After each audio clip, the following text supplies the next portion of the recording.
ଇୟୋବ ପୁସ୍ତକ ଅଧ୍ୟାୟ 35। ଈଶ୍ୱର ଐଶ୍ୱର୍ଯ୍ୟଶାଳୀ। ଏଲିହୁ କହିଲା, ଏହା ନ୍ୟାଯ୍ୟ ତୁମେ କ'ଣ ଏହିପରି ବିବେଚନା କରୁଅଛ? ତୁମେ କ'ଣ କହିପାରିବ ଯେ ଈଶ୍ୱରଙ୍କ ସନ୍ନିଧାନରେ ମୁଁ ନିର୍ଦ୍ଦୋଷୀ? ତୁମେ ପ୍ରଶ୍ନ କରିଥିଲ, ପାପ ନ କରିବାରୁ ମୋର ଅବସ୍ଥା କେଉଁଭଳି ଅଧିକ ପ୍ରୟୋଜନୀୟ ହେଲା? ତଦ୍ୱାରା ମୋ ପାଇଁ କିଭଳି ପ୍ରତିଫଳ ହେଲା? ତୁମକୁ ଓ ତୁମ ସହବର୍ତ୍ତୀ ବନ୍ଧୁମାନଙ୍କୁ ମୁଁ ଉତ୍ତର ଦେବି। ଆକାଶ ଆଡ଼େ ଦୃଷ୍ଟି ଉଠାଇ ଚାହଁ, ତୁମ ତୁଳନାରେ ଅଧିକ ଉଚ୍ଛ୍ୱସିତ ମେଘମାଳା ପ୍ରତି ଦୃଷ୍ଟି ଦିଅ। ପାପ କରି ତୁମେ ତାହାଙ୍କ ବିରୁଦ୍ଧରେ କ'ଣ କରିପାରିବ? ତୁମର ଅପରାଧ ଯଦି ବୃଦ୍ଧି ପ୍ରାପ୍ତ ହୁଏ, ତେବେ ତୁମେ ତାହାଙ୍କ ବିରୁଦ୍ଧରେ କ'ଣ କରିପାରିବ? ନୀତିନିଷ୍ଠ ହେଲେ ତୁମେ ତାହାଙ୍କୁ କ'ଣ ପ୍ରଦାନ କରିଅଛ? କିମ୍ବା ସେ ତୁମ ହସ୍ତରୁ କ'ଣ ଗ୍ରହଣ କରିଅଛନ୍ତି? ତୁମର ଦୁଷ୍ଟତା ତୁମ ସଦୃଶ ମନୁଷ୍ୟର କ୍ଷତି କରେ, ସେହିପରି ତୁମର ନୀତିନିଷ୍ଠା ମଧ୍ୟ ମନୁଷ୍ୟପୁତ୍ର ପ୍ରତି ଲାଭଜନକ ଅଟେ। ଅତ୍ୟାଚାରର ବହୁଳତା ନିମିତ୍ତ ଲୋକେ କ୍ରନ୍ଦନ କରନ୍ତି, ଶକ୍ତିଶାଳୀମାନଙ୍କର ହସ୍ତ ଯୋଗୁଁ ସେମାନେ ସାହାଯ୍ୟ ଲାଭ ଭିକ୍ଷା କରନ୍ତି। କିନ୍ତୁ ଯିଏ ରାତ୍ରି କାଳରେ ଆନନ୍ଦମୟ ଗାନର ଧ୍ୱନି ଦିଅନ୍ତି, ଯିଏ ଭୂପୃଷ୍ଠ ପଶୁମାନଙ୍କ ପ୍ରତି ପ୍ରଦତ୍ତ ବିବେକ ଅପେକ୍ଷା ଅଧିକ ଜ୍ଞାନ ଆମକୁ ପ୍ରଦାନ କରନ୍ତି ଓ ଆକାଶଚର ପକ୍ଷୀମାନଙ୍କ ପ୍ରତି ପ୍ରଦତ୍ତ ପ୍ରଜ୍ଞା ଅପେକ୍ଷା ଅଧିକ ପ୍ରଜ୍ଞା ଆମକୁ ପ୍ରଦାନ କରନ୍ତି, ସେହି ମୋର ସ୍ରଷ୍ଟା ଈଶ୍ୱର କାହାନ୍ତି? କେହି କେବେ ଏହିପରି ପଚାରିଲେ ନାହିଁ। ସେମାନେ ସେଠାରେ କ୍ରନ୍ଦନ କରନ୍ତି, କିନ୍ତୁ ଦୁଷ୍ଟ ବ୍ୟକ୍ତିମାନଙ୍କର ଅହଙ୍କାର ହେତୁ ସେ କୌଣସି ଉତ୍ତର ଦେଉନାହାନ୍ତି। ଈଶ୍ୱର ଅବଶ୍ୟ ନିରର୍ଥକ ରୋଦନ ପ୍ରତି କର୍ଣ୍ଣପାତ କରନ୍ତି ନାହିଁ। ସର୍ବଶକ୍ତିମାନ ତା ପ୍ରତି କୌଣସି ଗୁରୁତ୍ୱ ଦିଅନ୍ତି ନାହିଁ। ତୁମେ ତାହାଙ୍କୁ ଦେଖୁନାହଁ, ତୁମର ଅଭିଯୋଗ ତାହାଙ୍କ ସନ୍ନିଧାନରେ ସମର୍ପିତ। ତୁମେ ଯେବେ କହିବ ଯେ ତୁମେ ତାହାଙ୍କୁ ଅପେକ୍ଷା କରୁଅଛ, ତେବେ କେତେ ବା ଅଧିକ ନ୍ୟୁନ ପରିମାଣରେ ସେ ତୁମର ନିବେଦନକୁ ଗୁରୁତ୍ୱ ଦେବେ। ବର୍ତ୍ତମାନ ଯେହେତୁ ତାହାଙ୍କ କ୍ରୋଧ ଶାସ୍ତି ବିଧାନ କରୁନାହିଁ ଓ ସେ ଅପରାଧ ପ୍ରତି ଅତ୍ୟଧିକ ମନୋଯୋଗୀ ହେଉନାହାନ୍ତି, ସେହେତୁ ଇୟୋବ ମୁଖ ଖୋଲି ବୁଦ୍ଧିହୀନ କଥାବାର୍ତ୍ତା କରନ୍ତି, ସେ ଅନେକ ଜ୍ଞାନରହିତ ବାକ୍ୟ କହନ୍ତି।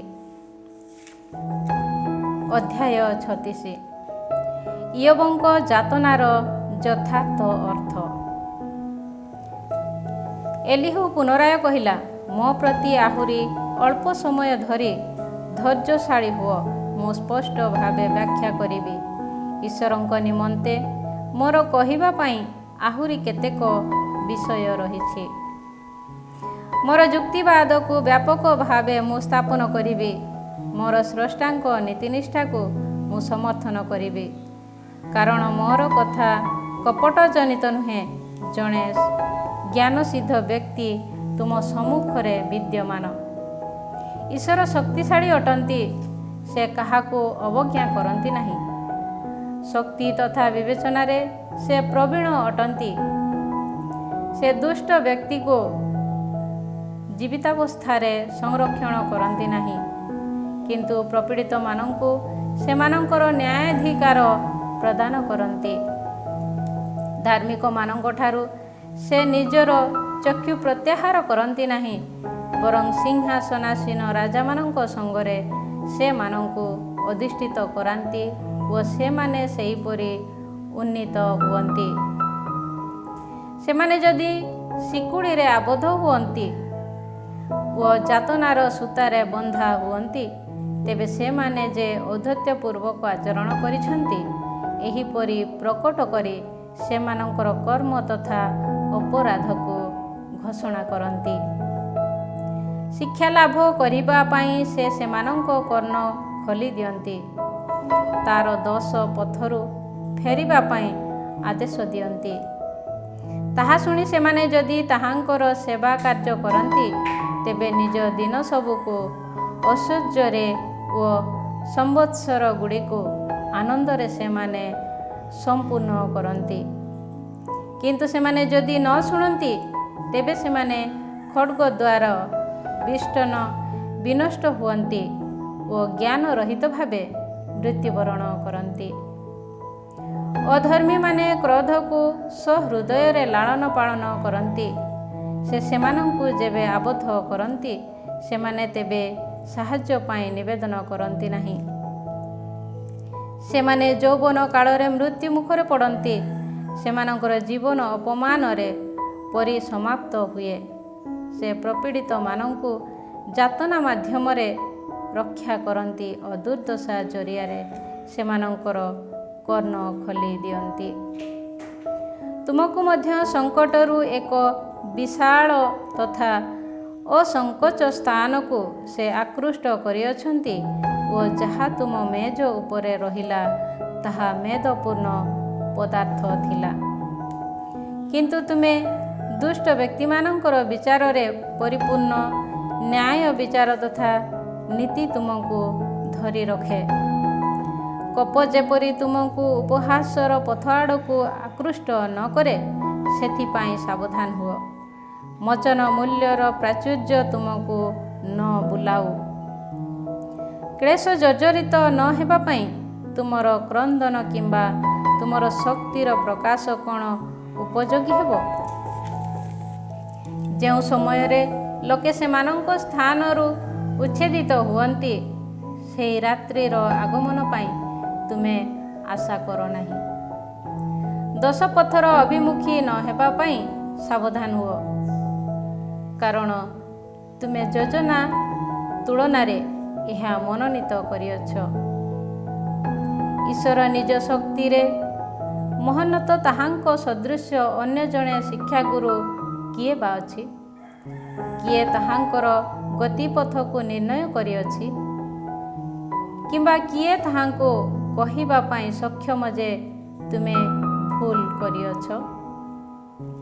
ତାହାଙ୍କର ଯେଉଁ କାର୍ଯ୍ୟ ସମ୍ବନ୍ଧରେ ଲୋକେ ସ୍ତୁତିଗାନ କରିଛନ୍ତି, ତାହାର ପ୍ରଶଂସା ଗାନ କରିବାକୁ ସ୍ମରଣ କର।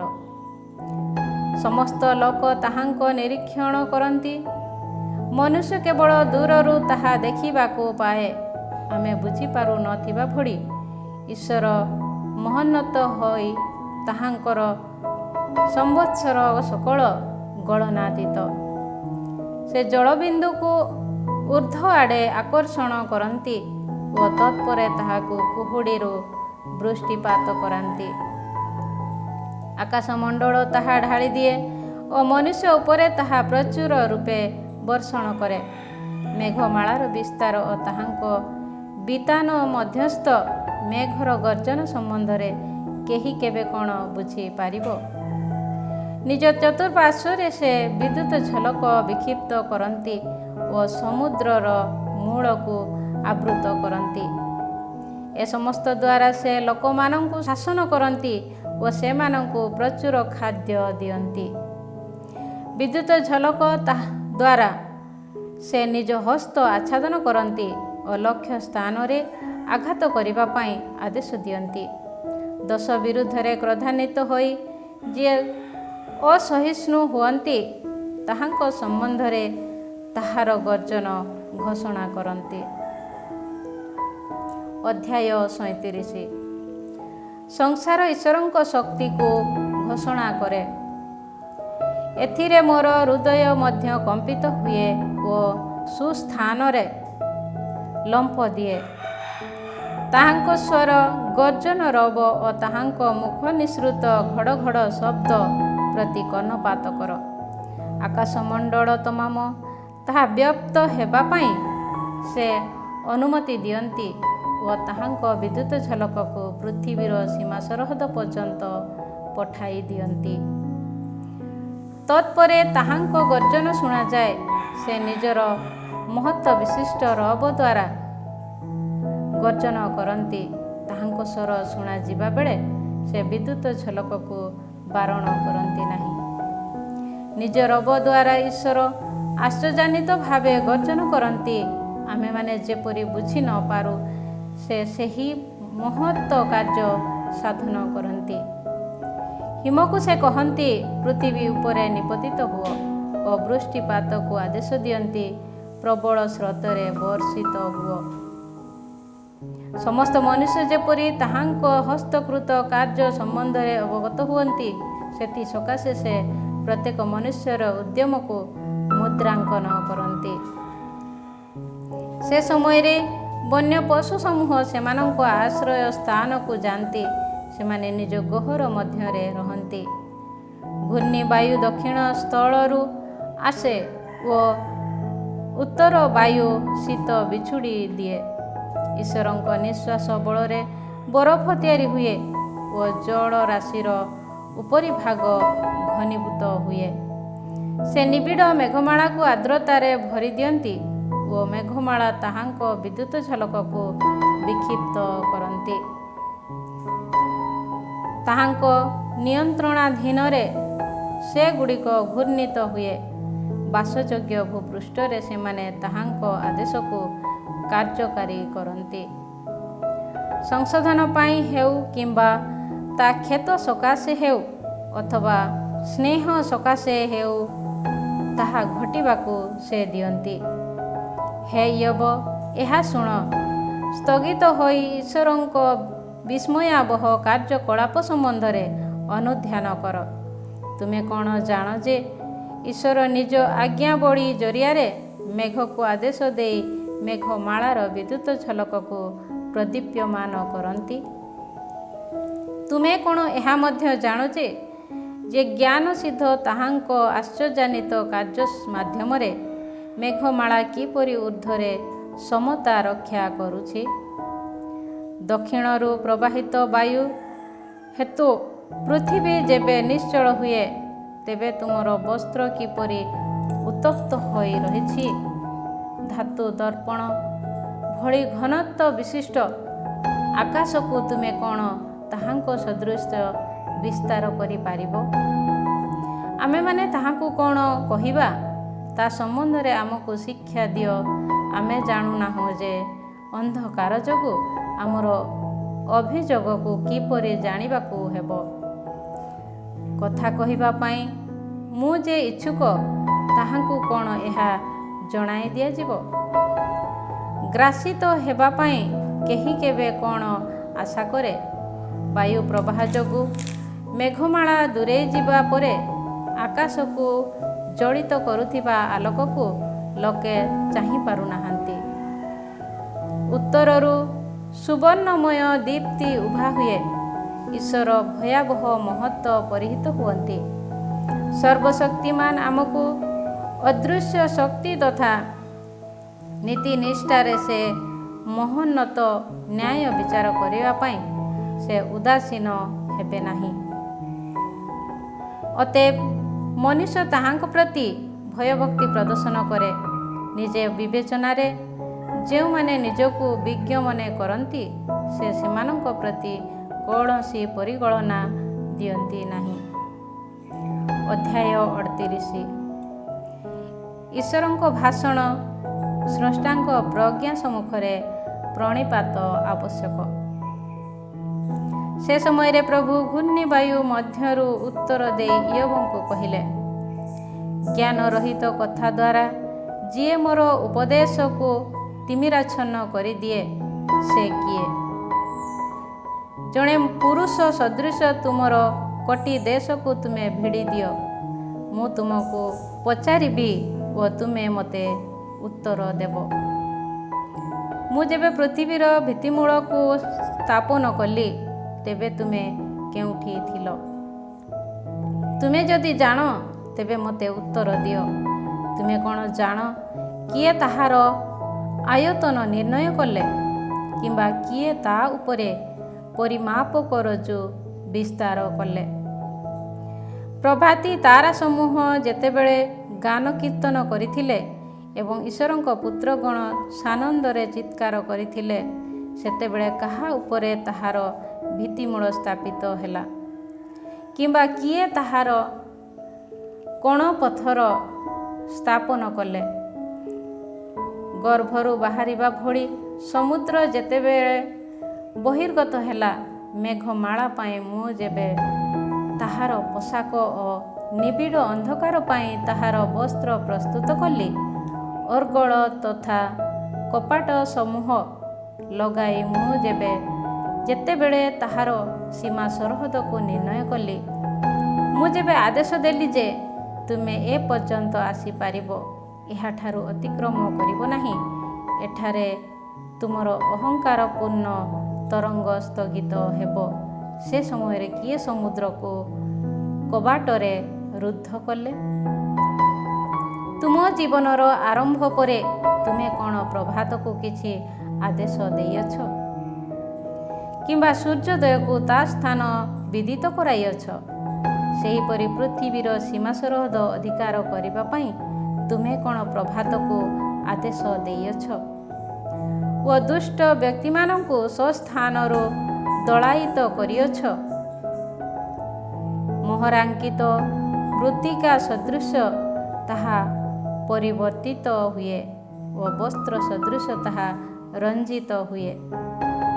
ଦୁଷ୍ଟ ବ୍ୟକ୍ତିମାନଙ୍କ ପ୍ରତି ସେହି ଦୀପ୍ତି ନିଷିଦ୍ଧ ହୋଇଛି, ସେମାନଙ୍କର ଉତ୍ତୋଳିତ ବାହୁ ଭଗ୍ନ ହୋଇଛି। ସମୁଦ୍ରର ଝର ସ୍ଥାନ ପର୍ଯ୍ୟନ୍ତ ତୁମେ କ'ଣ ପର୍ଯ୍ୟଟନ କରିଅଛ? କିମ୍ବା ତୁମେ କ'ଣ ଅଗାଧର ନିଗୂଢ଼ ସ୍ଥାନରେ ଯାତ୍ରା କରିଅଛ? ମୃତ୍ୟୁର ଦ୍ୱାର ସବୁ ତୁମ ପ୍ରତି ପ୍ରକଟିତ ହୋଇଛି କି? କିମ୍ବା ଘନ ତିମିରର ପ୍ରବେଶ ପଥ ତୁମେ ଦେଖିଅଛ କି? ତୁମେ କ'ଣ ପୃଥିବୀର ବିଶାଳତାକୁ ବୁଝିଅଛ? ଏ ସମସ୍ତ ତୁମେ ଯଦି ଜାଣ, ତେବେ କୁହ, ଜ୍ୟୋତିର ବସତି ଆଡ଼କୁ ପଥ କାହିଁ ଓ ଅନ୍ଧକାରର ଅବସ୍ଥାନ କେଉଁଠି? ତୁମେ କ'ଣ ତାହାକୁ ତାର ସ୍ଥାନରୁ ଘେନି ଯାଇପାରିବ? ତାର ବାସସ୍ଥାନର ପଥକୁ ତୁମେ କ'ଣ ଚିହ୍ନିପାରିବ? ହଁ, ତୁମେ ଜାଣ, କାରଣ ତୁମେ ସେ ସମୟରେ ଜନ୍ମଗ୍ରହଣ କରିଥିଲ। ତୁମର ଆୟୁଷ କାଳ ମଧ୍ୟ ସୁଦୀର୍ଘ ନୁହେଁ କି? ସଙ୍କଟାକାଳ, ସଂଗ୍ରାମ ତଥା ସମରର ଦିନ ପାଇଁ ମୁଁ ଯାହା ସଂରକ୍ଷଣ କରିଅଛି, ସେହି ହିଁ ମୋର ଭଣ୍ଡାର ଘରେ ତୁମେ କ'ଣ ପ୍ରବେଶ କରିଅଛ? କିମ୍ବା କରକାପାତର ଭଣ୍ଡାର ଘରକୁ ତୁମେ କ'ଣ ଦେଖିଅଛ? ଯେଉଁ ସ୍ଥାନରୁ ଆଲୋକ ବିତରିତ ହୁଏ ଓ ଯେଉଁ ସ୍ଥାନରୁ ଭୂପୃଷ୍ଠରେ ପ୍ରାଚ୍ୟବାୟୁ ବିକ୍ଷିପ୍ତ ହୁଏ, ସେ ସ୍ଥାନକୁ ପଥ କାହିଁ? କୌଣସି ମନୁଷ୍ୟର ଆବାସ ସ୍ଥାନ ହେବା ପାଇଁ ଅନୁପଯୋଗୀ ବିଜନ ସ୍ଥାନ ତଥା ମରୁ ପ୍ରାନ୍ତରେ ବୃଷ୍ଟିପାତ କରିବା ଓ ତଦ୍ୱାରା ଆକର୍ଷିତ ତଥା ଜନଶୂନ୍ୟ ସ୍ଥାନର ତୃଷା ନିବାରଣ କରି ସେଠାରେ ତୃଣ ଅଙ୍କୁରିତ କରାଇବା ପାଇଁ ବୃଷ୍ଟିପାତର ନାଳ କିଏ ଖନନ କରିଅଛି ଓ ବିଦ୍ୟୁତ ଝଲକର ପଥ କିଏ ପ୍ରସ୍ତୁତ କରିଅଛି? ବୃଷ୍ଟିପାତରେ ଜଣେ ଜନକ ଅଛି କି? କିମ୍ବା ଶିଶିର ବିନ୍ଦୁକୁ କିଏ ଜନ୍ମ ଦେଇଛି? କାହାର ଗର୍ଭରୁ ବରଫ ବହିର୍ଗତ ହୋଇଛି? ଆକାଶମଣ୍ଡଳର ତୁଷାରକୁ କିଏ ଜନ୍ମ ଦେଇଛି? ଜଳରାଶି ପଥର ସଦୃଶ କଠିନ ହୁଏ, ଅଗାଧର ମୁଖ ଘନିତ ହୁଏ। ମୃତ୍ତିକା ନକ୍ଷତ୍ରର ଶିକୁଡ଼ିକୁ ତୁମେ କ'ଣ ଆବଦ୍ଧ କରିପାରିବ? କିମ୍ବା କାଳ ପୁରୁଷ ନକ୍ଷତ୍ରର ବନ୍ଧନକୁ ତୁମେ କ'ଣ ଫିଟାଇ ପାରିବ? ତୁମେ ରାଶି ଚକ୍ରକୁ ଋତୁ ଅନୁସାରେ ଆଣିପାରିବ କି? କିମ୍ବା ଭଲୁକ ନକ୍ଷତ୍ରପୁଞ୍ଜ ତଥା ତାହାର ଶାବକମାନଙ୍କ ବାଟ କଢ଼ାଇ ପାରିବ କି? ତୁମେ କ'ଣ ଆକାଶମଣ୍ଡଳକୁ ନିୟନ୍ତ୍ରଣ କରୁଥିବା ଅଧ୍ୟାଦେଶ ଜାଣ? ତୁମେ କ'ଣ ସେ ସମସ୍ତକୁ ଭୂପୃଷ୍ଠ ଉପରେ ସ୍ଥାପନ କରିପାରିବ? ତୁମେ ଯେପରି ଜଳ ପ୍ରଳୟ ଦ୍ୱାରା ନିମଗ୍ନ ହୁଅ, ସେଥି ସକାଶେ ବୃଷ୍ଟିପାତ କରାଇବା ସକାଶେ କ'ଣ ମେଘମାଳାକୁ ଆଦେଶ ଦେଇପାରିବ? ଦେଖ, ଆମେ ଏଠାରେ ଅଛୁ, ଏହିପରି ଯେପରି କହନ୍ତି, ସେଥିପାଇଁ ବିଦ୍ୟୁତ ଝଲକ ନିର୍ଗତ ହେବା ପାଇଁ ତୁମେ ଆଦେଶ ଦେଇପାରିବ କି? ମେଘମାଳାକୁ କିଏ ଜ୍ଞାନ ପ୍ରଦାନ କରିଅଛି କିମ୍ବା କୁହୁଡ଼ିକୁ ବୋଧ ଶକ୍ତି ଦାନ କରିଅଛି? ଧୂଳି ରାଶିକୃତ ହେବା ଓ ପ୍ରଜ୍ଞାର ମେଘମାଳାକୁ ଗଣନା କରିବା ପାଇଁ କିଏ ସକ୍ଷମ? ପୃଥିବୀର ମୃତ୍ତିକା ଟେଢ଼ା ହୋଇ ପାରୁଥିବା ଭଳି ଆକାଶ ମଣ୍ଡଳର ଜଳପାତ୍ରକୁ ଢଳାଇବା ପାଇଁ କିଏ ସମର୍ଥ? ସିଂହ ସମୂହ ନିଜ ଗର୍ତ୍ତରେ ଲୁଚି ରହିବା ଓ ନିଜ ଗହରରେ ଛକି ବସିବା ସମୟରେ ତୁମେ କ'ଣ ସେମାନଙ୍କ ପାଇଁ ଶିକାର କରିବ? କିମ୍ବା ସିଂହ ଶାବକଙ୍କ କ୍ଷୁଧାକୁ ନିବାରଣ କରିପାରିବ? ସେମାନଙ୍କର ଶାବକମାନେ ଖାଦ୍ୟ ନ ପାଇ ଈଶ୍ୱରଙ୍କ ନିକଟରେ କ୍ରନ୍ଦନ କରିବା ବେଳେ ଖାଦ୍ୟ ସନ୍ଧାନ ଉଦ୍ଦେଶ୍ୟରେ ଉଡ଼ି ପରିଭ୍ରମଣ କରିବା ସମୟରେ ଡାମରା କାଉକୁ କିଏ ଖାଦ୍ୟ ଦିଏ?